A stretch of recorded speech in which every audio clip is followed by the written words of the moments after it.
Okay, we'll talk right after, yeah? Okay. So today we're going to skip a lot of the Megillah, and we're going to go to some of the more happy parts. We finished talking about Yosef and his brothers and how it's connected. If anyone needs a Gemara, article Gemara, empty over here. We're holding 16b, 3. 16b2 over here. 16b2. And now we can return to the Gemara. So every Motzei Shabbos, when we make Havdalah, we say one of the psukim, one of the verses of the Megillah, and most of us are familiar with it. La Yehudim ha'isa'ira v'simcha v'sasayin v'yikar. And the Jews, they had light and joy, v'simcha v'sasayin, and exaltation and gladness, vikar. Oira means light. Simcha is a revealed happiness. Sasayin is more of a concealed happiness. When someone's just glad and happy, but they're not, acting happy on the outside, but they're just a very happy person, that is sasayin. Simcha is acting happy externally, and vikar means honor. What page are we? 16b2. 2. I'm getting one for Rabbi. No, good. You good? Okay, fine. Excellent. Thank you. Thank you. So the Jews had, this is right after Mordechai goes out in front of the king in all of his royal garments. And the Jews were glad and joyous. This is still under threat of a decree of Haman. Haman was hung already on the gallows, but we have not yet come to the point where the Jews have been saved yet. But already Mordechai is being honored by the king, and Haman was hung.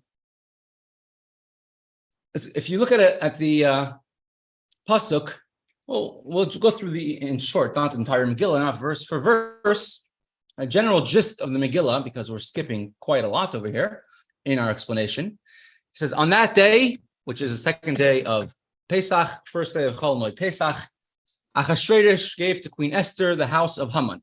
And we explained how could they take a house of an Amaleki you had to destroy, how could you have benefit from his house?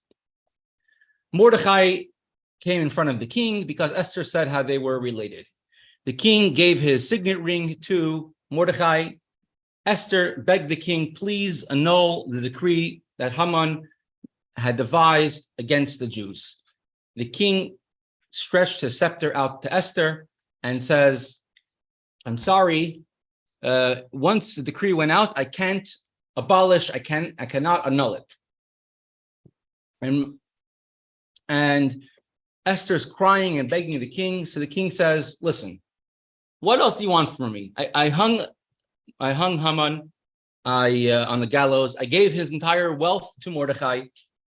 Here's my signet ring. Write whatever you want. Decree whatever you want for good for the Jews. Just you can't abolish my last decree. So Mordechai called the king's scribes, and they all wrote a new decree on Chav Gimel Sivan, the 23rd of Sivan, which is always an auspicious day, a special day. We can make any decree we want for the good, and Hashem will listen. And Mordechai decreed that right to every single Jew that comes the 13th of Adar, the day that the Jews are supposed to be killed by their enemies, all the Jews can protect themselves.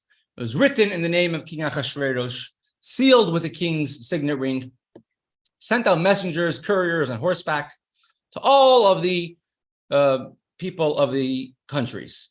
It's interesting what they call it, harachshronim b'nei haramachim. The camels, bred of ramachim themselves, are a certain type of very steeds, very fast horses. The Persians had a very advanced system of communication in their kingdom. Their kingdom was so vast, so large, But the way they communicated between the entire kingdom is they had a very advanced system of horses and of roads that were paved. And so they had these very fast steeds called the sons of the Ramachim. I'm just trying to bring it up on the screen here. We'll go through some of the royal toll road. And he sent messengers to the entire kingdom that the Jews can protect themselves. It says in verse 14, the couriers, those who rode the king's steeds and the camels, Yatsu, they left. Mevayalim means confused. Behala. They're confused, pressed by the king's order. And the edict was given in Shushan, the capital. They were very confused because just 3 days before, Haman sent out messengers to all 127 countries to destroy the Jews. 3 days later, they're having a message sent out. Now, Jews could protect themselves, defend themselves. They're very confused. What's this suddenly going out? Another shot, which is said by many Jews who underwent many, unfortunately, decades of centuries of persecution, uses the word mivoy halim, confused or hastened. When the messengers, the couriers of the king, when they received a decree that they had to send out to all 127 countries to destroy the Jews, for them, there's nothing unique, nothing surprising about that. We've all been there, done that, meaning we've been the messengers of such type of decrees in the past. A decree that's going out that the Jews could protect themselves, something good for the Jews, that's Mevayalim. Mevayalim, they're confused. It's very confusing. They've never seen such a thing. That Jews are allowed to protect themselves. And that's why they were very confused. When you say they, the citizens of Persia? The couriers. It says Haratzim, the runners, the couriers. Rabbi, Yes. Mevalim means terrified. Terrified? Yeah, Mevalim is terrified. Right. So they were terrified, I guess, also from this entire thing. So I'm trying to find the picture over here. Let me see if I could pull it up on the screen for everybody. Because the king couldn't say he made a mistake. I guess that's part of the thing. Here is Mordechai used a signet ring. So here's a signet ring and a stamp discovered in the ruins of Persepolis, the other palace of Achashverosh. And this is what a ring would look like. And this is what the stamp. This is the inner part, and that's when you would stamp it, it will come out looking like this. There are many different signet rings and stamps that they had. Here's the remains. I'm trying to find it right now. One of my pictures. The remains of the royal road, which connected Shushan and Sardinia, which were used by the king's riders, and they had a whole system, which till today we have writings about it. And they had a system that they would send a messenger, a rider, a high-speed rider was only able to go a certain distance, and later on, and they would give it to the next rider who would go as fast as he could, and then until his horse stopped, and they would give it to the next rider. And it wouldn't take more than 2 weeks. This was the Persian Empire, and it would take no longer than 2 weeks. You see, Babylonia is sort of in the center, for a message to get from here to anywhere else in the empire. Right? Look, even in the 1800s, the War of 1812, it finished more than 2 weeks before the biggest battle of the war, the Battle of New Orleans. Right?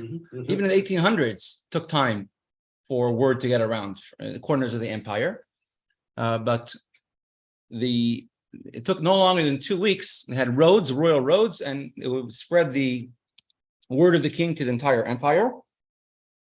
A matter of fact, when they started the U.S. Postal Service, many millennia later, they actually were following the Persian system of sending out messages.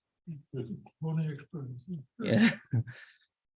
And there's many roads. We have just a few of them. This is the remains of the royal road, which connected Shush, where it is now, to Sardis, and this is used by and this road is one of the roads that are described by one of the Greek historians. So this message is sent out. And we find in other places references to documents that were received from Shushan or Persepolis.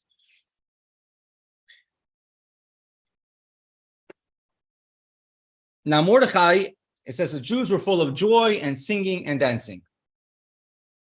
Full of joy and happiness, and with gladness, vikar, and honor.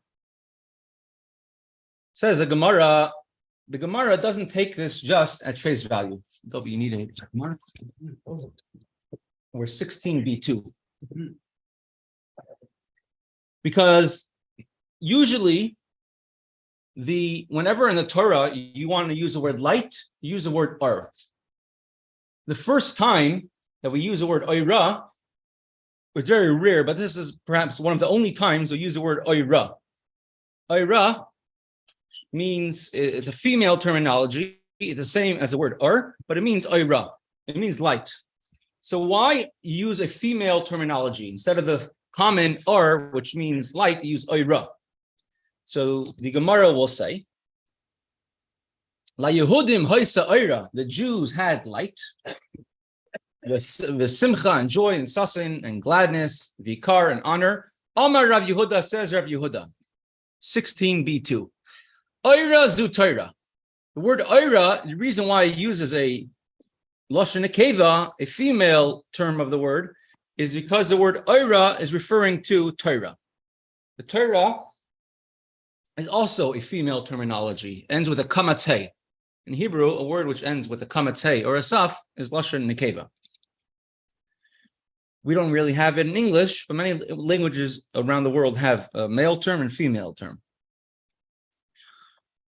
And as Rashi explains over here, that Haman made a decree, 4 decrees against the Jewish people. It's interesting. I read in a certain medrash. Do you know how long Haman's entire reign of terror was?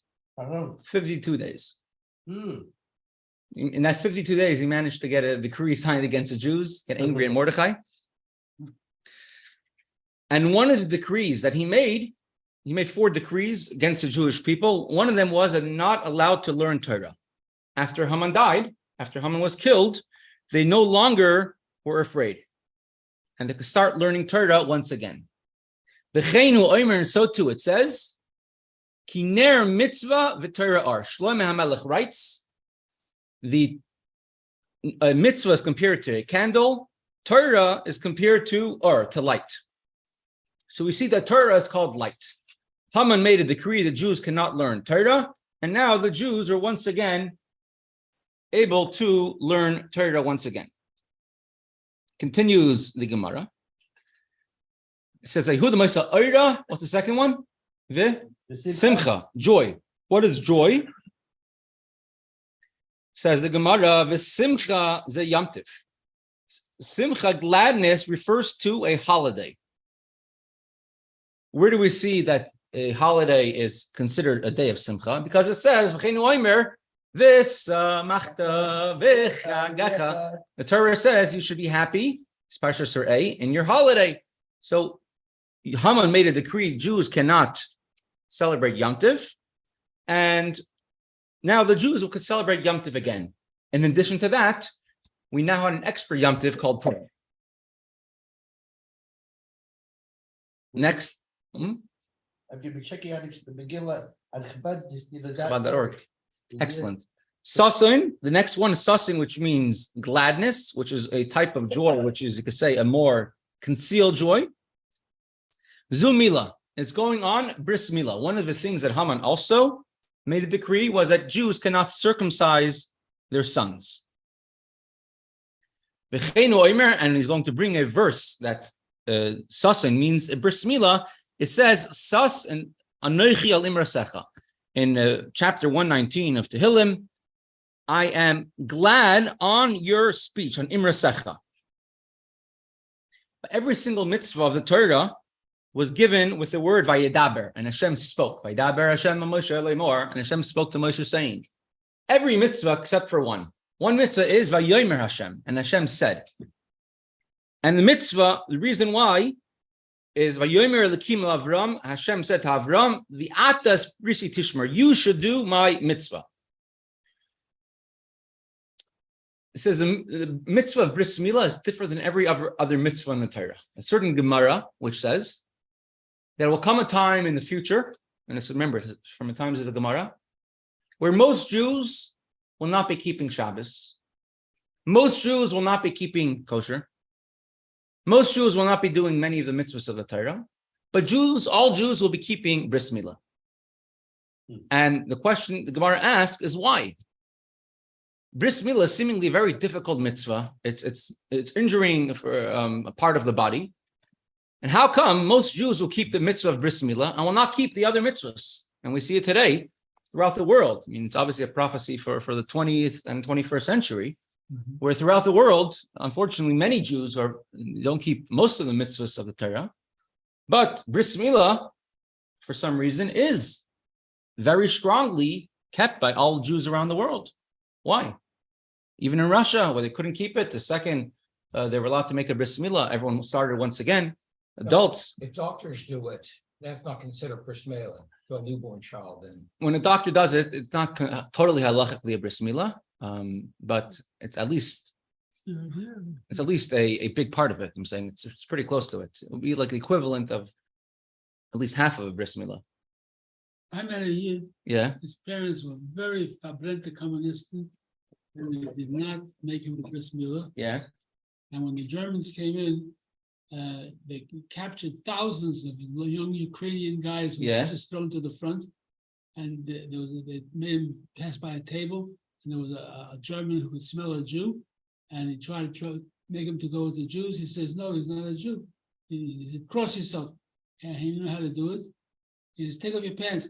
He sees he's an Orel. He says, "Can't be." He says, "I know you're a Jew. I know you're a Jew, but a Jew, no bris milah, could go with the Goyim." Oh, wow. And it saved his life. Saved his life. Wow. Yeah. Got a bris later on? Or? Yeah, well, Bris Abraham got him. Later on, he came to America, he got a bris. Wow. This guy, he used to rent out yarmulkes and tzitzis and teach the Goyim to say Shema Yisrael, and the Chabad would come, they would give free mashka like that. Interesting. It says because when the Jews accepted all the other mitzvahs of the Torah, it's like, okay, it's like being in school. You're being told what to do, but without any joy. The mitzvah of bris milah was accepted with joy, with sasan. And that's why it's still kept till today. And David HaMelech one time was in the bathhouse and he saw that he had no mitzvahs on him. Because David HaMelech would always walk around with Tefillin and always walk around with tzitzis or a talis. And he's in the bathhouse and he was a king. He carried a Torah with him. He didn't have his Torah. He didn't have his Tefillin. He didn't have his tzitzis. And he felt sad. I have no mitzvahs until he saw his bris milah. I mean, he had a yamka and payas, a beard and payas, but those are not positive mitzvahs, meaning grow a beard, grow payas. In the Torah, it's a negative mitzvah. Don't cut your beard, don't cut your payas. So he didn't have any positive mitzvah to connect himself. And then he saw his bris milah, which is a positive mitzvah, and then he became happy. And that's what one of the chapter in Tehillim, Lamnatseach al Hashminis. Lamnatseach is a song for the choir master, al Hashminis for the 8th. What does it mean for the 8th? It means for the 8th day. Lamnatseach is usually a happy term because David HaMelech became happy once he saw he had a bris milah. So the idea of bris milah is sasan, is idea of happiness. Haman made a decree that Jews cannot make a bris milah, and Shminis means the 8th, for what takes place on the 8th day. And therefore, he was happy on the fact that he had a bris milah, which takes place on the 8th day. The last one is sasan v'yikar. V'yikar is honor. Elu tefillin. This is referring to tefillin. Haman made a decree. You can't put on tefillin. And tefillin are called the honor of the Jewish people. And similarly it says, V'ra'u kol amei ha'aretz, ki shem Hashem nikra elecha, v'yaru mimeka. And all the nations of the world will see that the name of God is called on you, and they will fear from you. And it says, "V'yinusu panecha meshivat drachim." They will. This is a pasuk in Devarim, and they will flee from you in 7 directions. With Tanya, and we learned in the Brisa, Rabbi Eliezer Hagadol Omer, Rabbi Eliezer the Great says, "Elu tefillin sheberosh." These are referring to wearing tefillin on the head. Haman had banned the fulfillment of putting on tefillin, and when Haman was killed, the Jews were once again allowed to put on tefillin. What did Haman have against these 4 mitzvahs? Why did he choose these 4 mitzvahs? Milah, bris milah, tefillin, learning Torah, and keeping Yom Tiv. The Maharsha explains because these 4 mitzvahs are called oisas, signs. It says about tefillin, oisi, it's my sign. Shabbos is oisi beincha vein Hashem. It's a sign between me and you. And Yom Tiv is in the same category. Tefillin says, "V'haya la'oisa yadcha," should be a sign on your hand that we're connected to Hashem.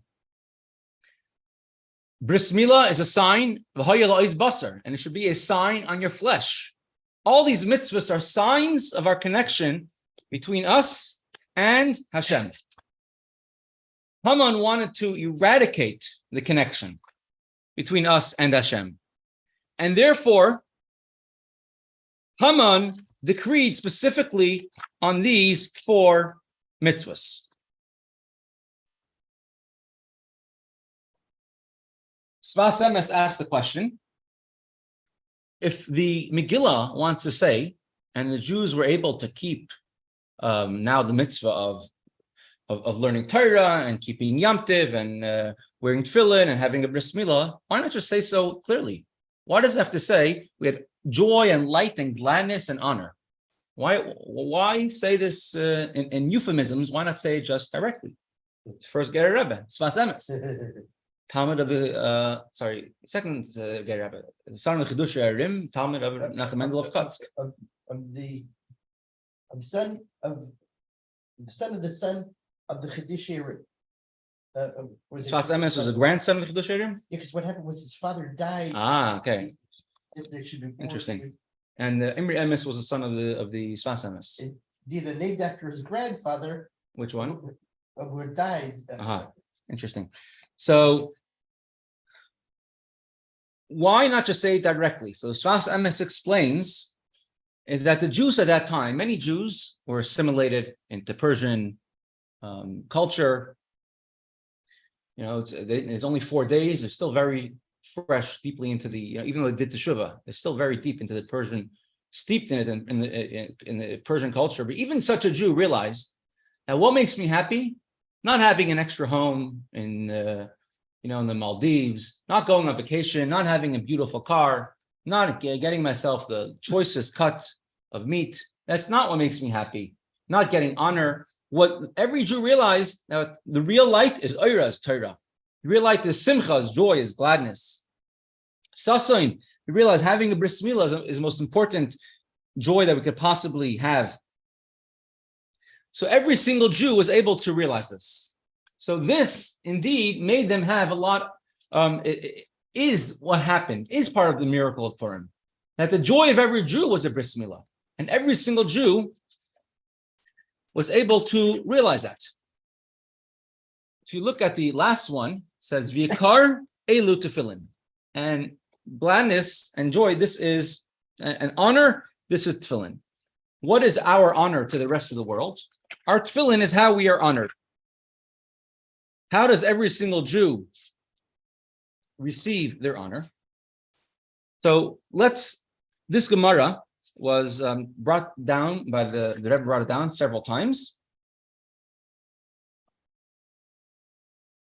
Especially at the time when talking about security of Eretz Yisrael, security of Israel. I brought it up on my phone, but not over here.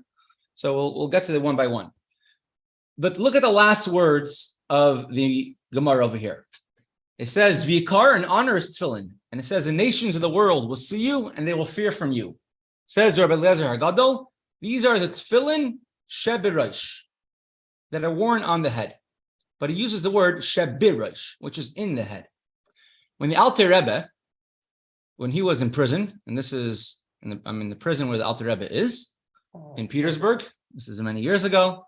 And they have several wax statues of several of the important prisoners. So one of them is the Alter Rebbe. Don't ask me how they managed to think this is what the Alter Rebbe looked like and why he's wearing a robe which looks like it belongs to someone from a different type of belief. What's that?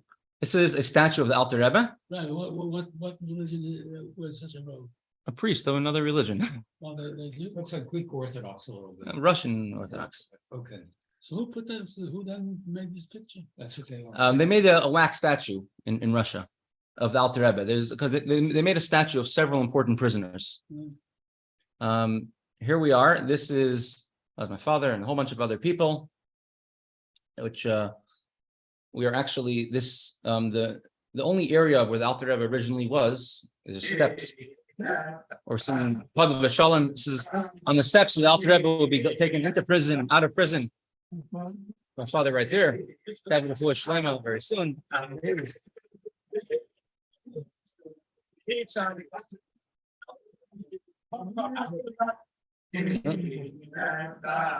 Let's pause that. So let's go through these pictures. This is the staircase to the Frierdiker Rebbe's apartment. You know, the one who's arrested in. Wow. Says they were chassidim waiting on the staircase a whole night, going to Yichidus every night. It was like a whole. You get to talk with So your here is a map of the prison, and in this round building is where the Alter Rebbe was in jail, was imprisoned, and the only part of the original part of that building is the steps are still there. That's where we were singing Padma Shalom. Here was a non-Jewish tour guide. We're asking him, can you show us? He tells us in Russian, Alter Rebbe, Alter Rebbe, and he showed us where it is. So we gave him a Chaim. Russian tour guide was very happy with it. Rabbi, is that Rabbi Yitzchok with you? Yes, right over there, and his wife. Mm-hmm. And if you see, what? You were there too. I was there too. That's me over there. How many years ago? 5 years ago, 6 years ago. That was made for tourists because you see English, you don't see Russian. Yeah. The top. That area now is like a tourist tourist place. So it says Alter Rebbe. This is a plaque over there, an Orthodox rabbi, the founder, the first Rebbe of Chabad, a branch of Hasidic Judaism, Shulchan Aruch Harav, Tanya. The 19th of Kislev is celebrated annually by Chabad Chassidim, who hold a festive meal and make communal pledges to learn the whole Talmud in a practice known as Chalukas Hashas. The Russian words over there, I'm missing a letter. It says liad, the E is missing. Interesting. This is when we tried going to the Frierdiker Rebbe's apartment. So we know the apartment number. I think it was number 12. We knock on the apartment door, and when we walked in, the lady basically told us that they switched around the apartment numbers. So in this apartment over here, this is actually the KGB during the time the Frierdiker Rebbe was there. They rented that apartment, or they took it over, and they used to put listening devices on the walls to listen what's going on in Frierdiker Rebbe's apartment. You always have to assume everybody's KGB. And this is the door this is the entrance to Frierdiker Rebbe's apartment. So this is a prison in the Frierdiker Rebbe, Shpalerka. So when Alter Rebbe was in prison, so there was one time he was taken to questioning, and the Alter Rebbe went to the side and he put on his tefillin.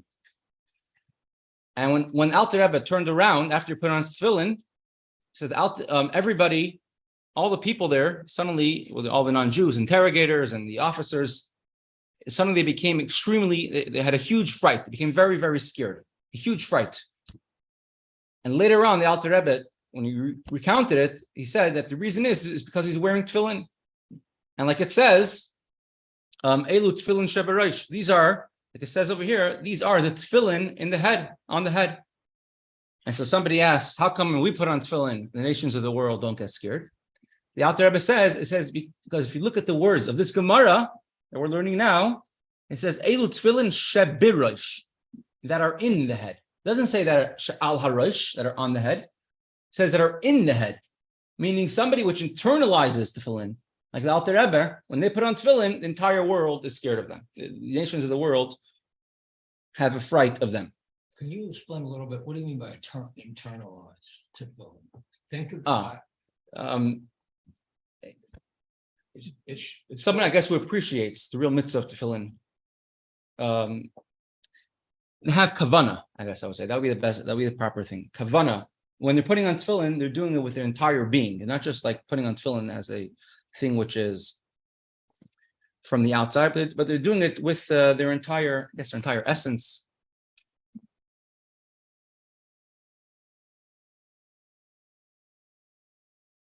Now, in 1967, they're right before the 6-Day War. So there was a very, Israel, it's only 20 years after the Holocaust. And Israel's full of Holocaust survivors, and Israel is literally surrounded on all sides by enemies who are ready to attack it. And that's what happened. Jordan attacked it, Syria attacked it, Egypt attacked it, Lebanon attacked it. There was a situation that Russia gave misinformation to Egypt, saying actually Israel was going to attack, and Egypt was actually giving misinformation to Jordan and Syria, saying, "Oh, we're doing good, we're going to be helping you," and so ended up being Israel wiped out the Egyptian Air Force first thing. It was just amazing. And several weeks before, I'm trying to get the video, which will show it much. X out all of these. Several weeks before the 6-Day War started, the Rebbe started a campaign, the Tefillin campaign, the first of the Mitzayim, the Tefillin campaign. Was several weeks before the 6-Day War? Several weeks before the 6-Day War. Oh, interesting. That's when the Rebbe started it. And I'm not sure if this is the video. And the Rebbe quoted this pasuk many, many times. V'ro kol amei haaretz, all the nations of the world will see that the eyes of that the name of Hashem is on you, and they will fear from you and run away from you in 7 directions. And these are tefillin. That's what the Rebbe says. You should put on tefillin every single person, every single Jew, especially every Jew, every soldier in the army. And this will make the Jewish people victorious. Now, they were sending around in Israel, they were expecting 10,000 dead soldiers, Jewish soldiers. That's what they were expecting. This is only the first part. I'm trying to find the second part. Play this part of the video, but trying to find the second part. What about tefillin?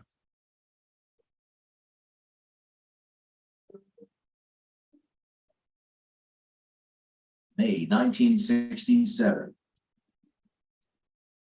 Egypt expels UN forces from the Sinai Peninsula and mobilizes over 100,000 troops at Israel's border. The Straits of Tiran are closed to Israeli shipping, putting a stranglehold on the import of vital supplies.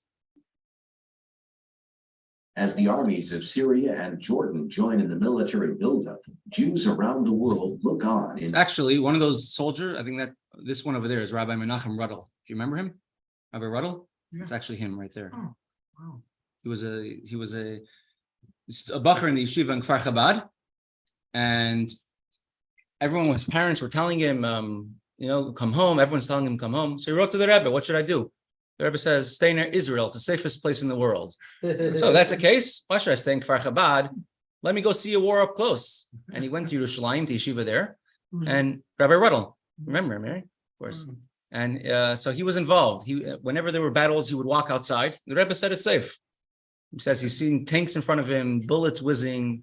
So that's actually him, this bacher over here who's digging sandbags. Fearful apprehension, feeling powerless to help. At that year's Lag BaOmer parade, only days before the 6-Day War broke out, the Rebbe offers the children a practical way to contribute to the security and victory of their brethren in the Holy Land.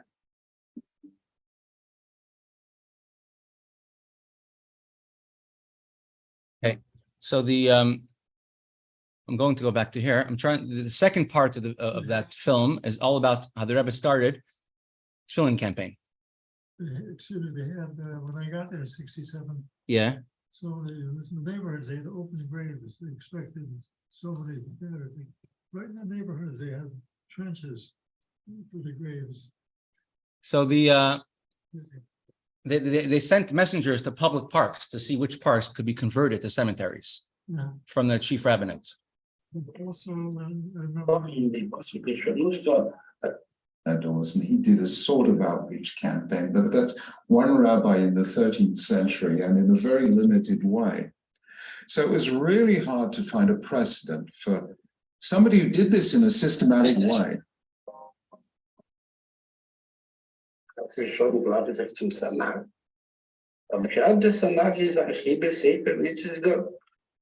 Als herumgefahren mit ihnen Spa, mit dieses Andruse, mit ihm.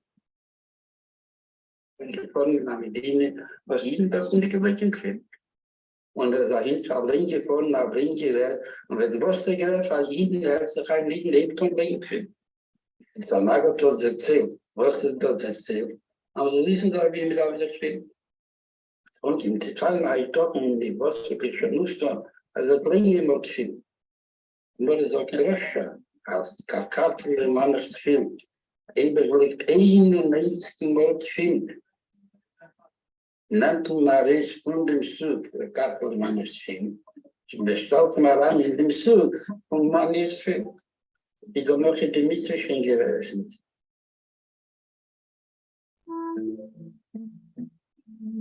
The Israel Defense Forces have taken necessary steps to meet all eventualities. These steps include a limited היו העתודה של מפקד חיל האוויר המצרי והועמדו לרשות פיקוד האוויר המזרחי. הכוחות המצריים בסיני הגיעו לממדים המגדירים מתיחות באזור. ערב המלחמה במדינת ישראל, אני זוכר אותה כתקופה מפחידה מבחינת הציבור פחד. אלה היו הימים שממשלת ישראל בראשותו של לוי אשכול ניסתה למנוע את המלחמה. אבל מצד שני היה ברור לה שאם צבא מצרים מתקדם בסיני, המלחמה בדרך. Military spokesman announced this evening that following the entry of a large number of Egyptian troops to eastern Sinai, and following the withdrawal of the United Nations emergency forces at the request of Egypt, the armies of Syria and Jordan, bristling with weapons and with aid promised by Iraq, Algeria, Kuwait, and Afghanistan, הרגישו חנק, הרגישו מחנק. נאצר, במערכת התעמולה שלו, השידורים שיצאו ממצרים, השידורים שיצאו מסוריה, היו שידורים מאוד מתלהמים. הציבור אגר מזון, הוא לא ידע לאן כל זה הולך, אולי שוק.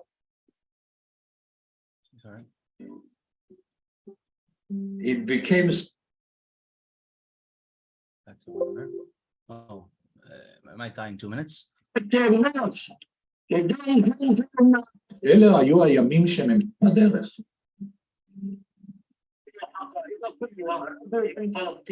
הציבור אגר מזון, הוא לא ידע לאן כל זה הולך, אולי שואה חדשה באה. אז ל"ג בעומר, בארצות הברית, היה מצעד גדול מול 770, והרבי יצא לדבר מול הצועדים.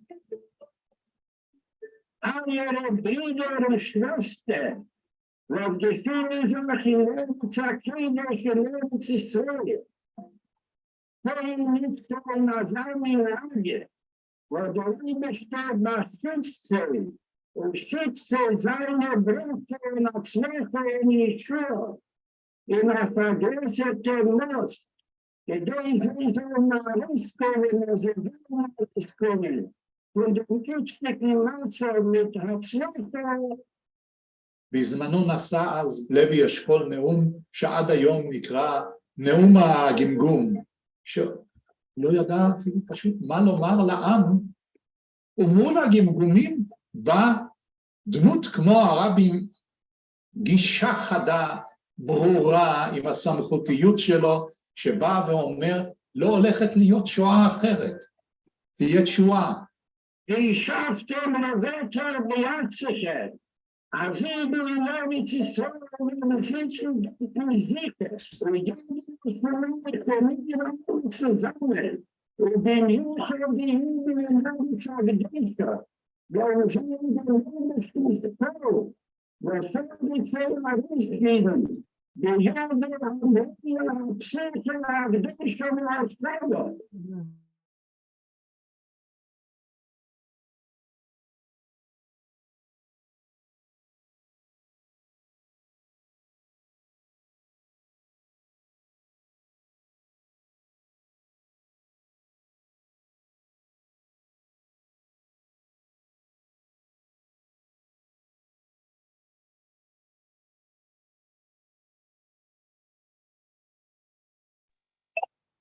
Where's our rabbi?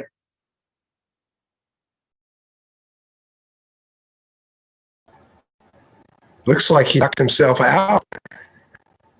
I looked at the list of participants. I went, wait a minute. I think he might have just come back. Yeah, he's back. No, he's not. There he is.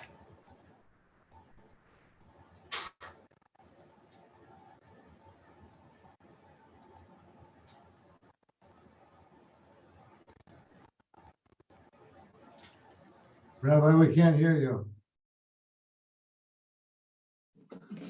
Yeah, my computer just died, and so we'll finish that part maybe tomorrow, right in the beginning. We'll start off finishing that part about Tefillin in the 6-day war. You see the Yeshuas, the salvation of Hashem, and if we want to help our Jews, our brethren in Eretz Yisrael, it's definitely by putting on Tefillin and adding and helping others to put on Tefillin as well. One last thing, every one of these 4 mitzvahs, Tefillin and Torah, they teach us something very unique. Tefillin, and let's say each of them are answering sort of a question that a Jew could have. A Jew says, listen, Haman was killed, Haman was hung, but still, what does it help me that Haman was hung? We're still under Achashverosh. We're still suffering in exile. We're still going through hardships. Today we're saved from Haman. What's going to be in the future? Maybe another Haman will stand up. It's happened many times throughout our history. It happened in the Holocaust. It happened in the Crusades. It happened in the Cossacks. It happened in the Inquisition. It happened many, many times, many places that kings or rulers just as powerful as Haman have stood up and tried destroying us or persecuted us. So you're saying a Jew will still get very despondent and say, listen, what's there to be happy about? I'm in exile. Things are not looking good. What's there to be positive about? Here, the Megillah tells us a very powerful message. Oira zu Torah. You want to know how to stay positive in exile? Look at Torah. Torah is Hashem's blueprint for the world. To survive Galus, in order to go through Galus and thrive, you're going to need to learn Torah. Without Torah, you're right. It's really not possible. It's not doable to survive and thrive without Torah. Torah is Hashem's way and Hashem's blueprint. And if one attaches himself to the Torah, they could live above and be separate from all of the problems that are going on in Galus. What about Simcha? Could a Jew be happy in Galus? Reveal joy. How about Sasan? Inner joy. And Vikar, I could be proud. How could I be proud of what's going on in Galus? So every one of these things show how Hashem saves us, changes our life. Torah is our life. Hashem on Purim, He saved our life from death to life. Torah is Zkainim hi lamachazikim ba. It's a tree of life. Sasoin zu simcha is a yomtiv. The second one, Erev is simcha, is joy, yomtiv, a holiday. A holiday, there's a mitzvah to eat meat and to drink wine. Don't think that just because a world is a physical and it's against everything spiritual, should be an aesthetic, No, to fulfill the mitzvah of Yom Tov properly, it's by eating meat and drinking wine. That is how Hashem connects us. So we have a physical world, still Hashem could connect us. We are connected to Hashem in everything we do. Next thing, the Sasa and Zumila, Bris Milah. Bris Milah, seemingly on the outside, doesn't look like a happy thing. It's giving pain to a child. Why is it such a simcha, a joy? Why is it a mitzvah says that the Jews accepted with joy? And the answer is David HaMelech. David HaMelech said that wherever I go, the only thing that can never be taken away from me is my bris milah. He can be taken away from his Torah, from his mitzvahs, from his tefillin, from his talis, from his Torah. He can be taken away from everything, but he can't be taken away from his bris milah. It's Hashem's sign they were constantly with us. Even though the bris milah itself could be painful, and that's why it's for a child to be done, but nevertheless, it's always a positive. It's a time of simcha. So the same thing is saying we are in galus, in exile. It could be painful on the outside, but it's really in our pain, Hashem is with us. And really Hashem is actually being with us. And if we just tune into Hashem, it will change our pain into joy. One does not give a bris in order, it says when a person has a bris, his taivas, his desires, or physical lust and desires become weaker. It becomes a very big joy for a Jew. So if we have a difficulty in exile, we know from the mitzvah of bris how we can still connect to Hashem. Fine. How about this? I'll get through exile. I'll be happy. Should I be proud to be Jewish? Should I listen? At the end of the day, we're in a non-Jewish society, and you look outside. It looks, at least from the external, some people are out there having a good time, enjoying life, and us, we are standing so far from everything that's good and so far from everything that's holy. This is what Tefillin. Tefillin, it says, Vikar, these are your honor. You want to be honored by the nations of the world. The nations of the world only honor somebody, a Jew who's proud of themselves. A Jew who is hiding with themselves are not honored by the nations of the world. The Tefillin has 4 parshias.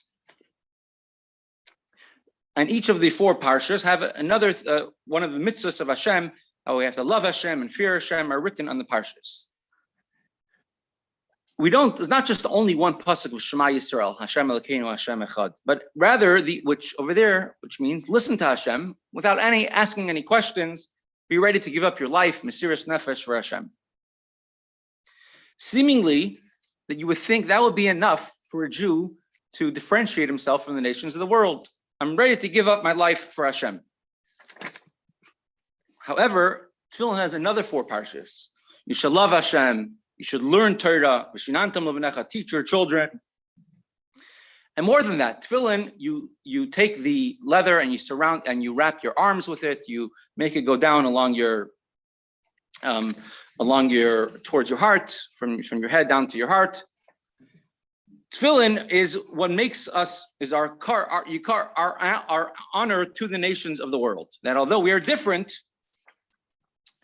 our differences is what makes the nations of the world respect and look up to the Jews. So these 4 things are what Haman made a decree on, because these things are what differentiate Jews from the rest of the nation. You know, the non-Jew, the nations of the world, they could eat a fancy meal, but it's never going to be a simchas Yom Tov, a joy of Yom Tov. They might give themselves a bris. In America, I think it's up to 50% of give themselves at least some type of bris, right? But they're never going to have the hamshachas nefesh hakadosh, bringing down the holy soul. Then, if they want to wrap themselves in beautiful clothes, it's never going to get to the idea of the glory of tefillin.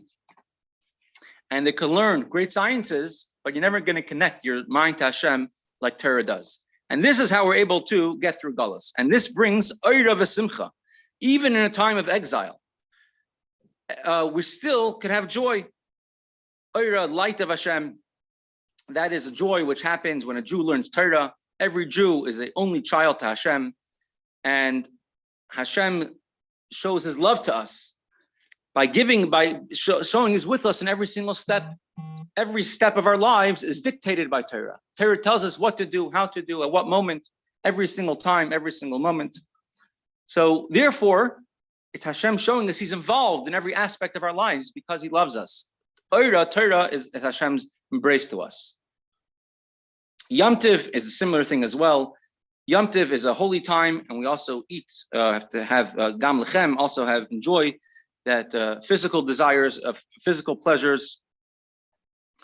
And a bris milah is also the same thing, that although Hashem made the world very well, we are perfecting Hashem's world. And we're perfecting even the people which Hashem made by giving them a bris milah. And we do it with the idea of joy. And Tefillin also is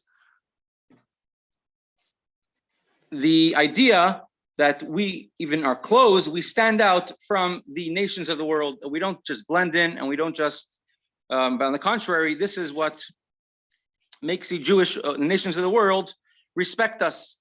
And of course, it's important to always, of course, check your tefillin to make sure that your tefillin are kosher, because from time to time things could happen. And like it says in the Gemara over here in Mesechta Megillah, that Vikar are the way the nations of the world honor us is through tefillin. Right, so I think we're going to pause over here for today.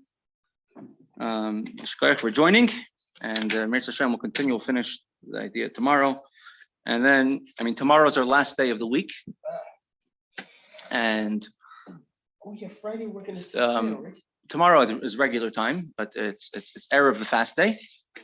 And Friday and Thursday is a fast day, and Friday we'll be traveling to the oil. Meretz Hashem, a lot of us, Rabbi Darren will. I'll be traveling. It's also recovering from a fast day, so I think Friday we won't have a shiur. We'll continue again, Meretz Hashem, on Monday. Okay. Oh yeah. Also, until New Year, I'm somewhat limited as far as what you can learn, right? When? On Friday? On Thursday. Yeah. Oh, on Thursday, yeah. In general, you're limited to what you can learn on Tisha B'Av. We don't learn, right? We just Torah is idea of simcha, of joy. Yeah. And so obviously we don't do things that cause us to have joy. When? On Wednesday, tomorrow. Wednesday. Finish Chitas Rambam by Chatzos. Right. What time is Chatzos tomorrow? Probably 1 something. We'll be able to have a regular shiur tomorrow, Meretz Hashem. And then we'll continue again after that on Monday. Shkoyach. When you go to Russia and so forth, you ever felt any fear of being, the way they trump things up and they'll say you had. Okay. Oh, I don't want That's how I'm stop. See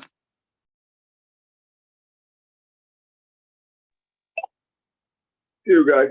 Have a good day. You too.